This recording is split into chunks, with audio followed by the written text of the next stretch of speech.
Hello, and welcome to How to Write, the series where I help you write disorders, mental health issues, and other things. Today's topic is DID. Remember that this video should just be explaining some simple scenarios or basic ideas of writing out DID, and if you are planning on writing anything to do with the topic, to do some extra research. This one I highly recommend only searching on official government, verified research facility, or hospital websites. The sources I use personally are down below, along with the r/DID subreddit, as these are usually easy to access first-hand experiences with the disorder.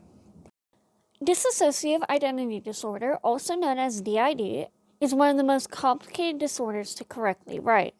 Although there is research on the topic, it is barely scraping the surface of how the disorder works. Because this video will be split into two sections. The first section will be about how DID works as we know it, and the second section will be about how to add a character with DID to your story. The simple definition of dissociative identity disorder is when a person has two or more separate personalities. These personalities and identities are usually called alters. Beyond the simple definition, here are some things to know. First off, there are two forms of DID. The first form is possession, where alters become present, often called fronting if it's a single identity, or co-fronting if it is multiple identities, almost like a ghost taking control of that person's body. It is usually more obvious to others around the person. Identities are more likely to be aware of each other, and the switch of personalities is involuntary. The second type is non-possession. Usually this is less obvious to all parties involved. Instead of a large shift in mannerisms, personality, and speech patterns, this version of DID feels more like an out-of-body experience, like a third-person game, where you just have no control of what you are saying or doing. Usually, the alters are less aware of other alters.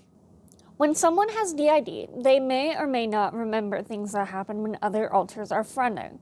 Some alters have stronger memory barriers between them and other alters, meaning that when they stop fronting, the other identities are less likely to remember what occurred when the alter was in control.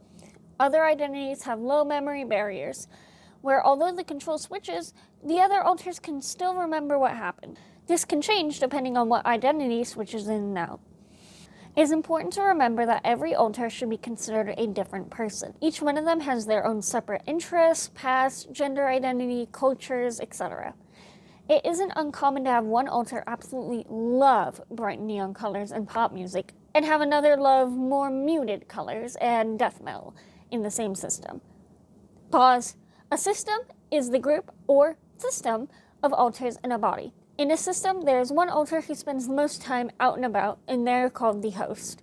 The host can change, but it's probably going to be the original identity at the beginning.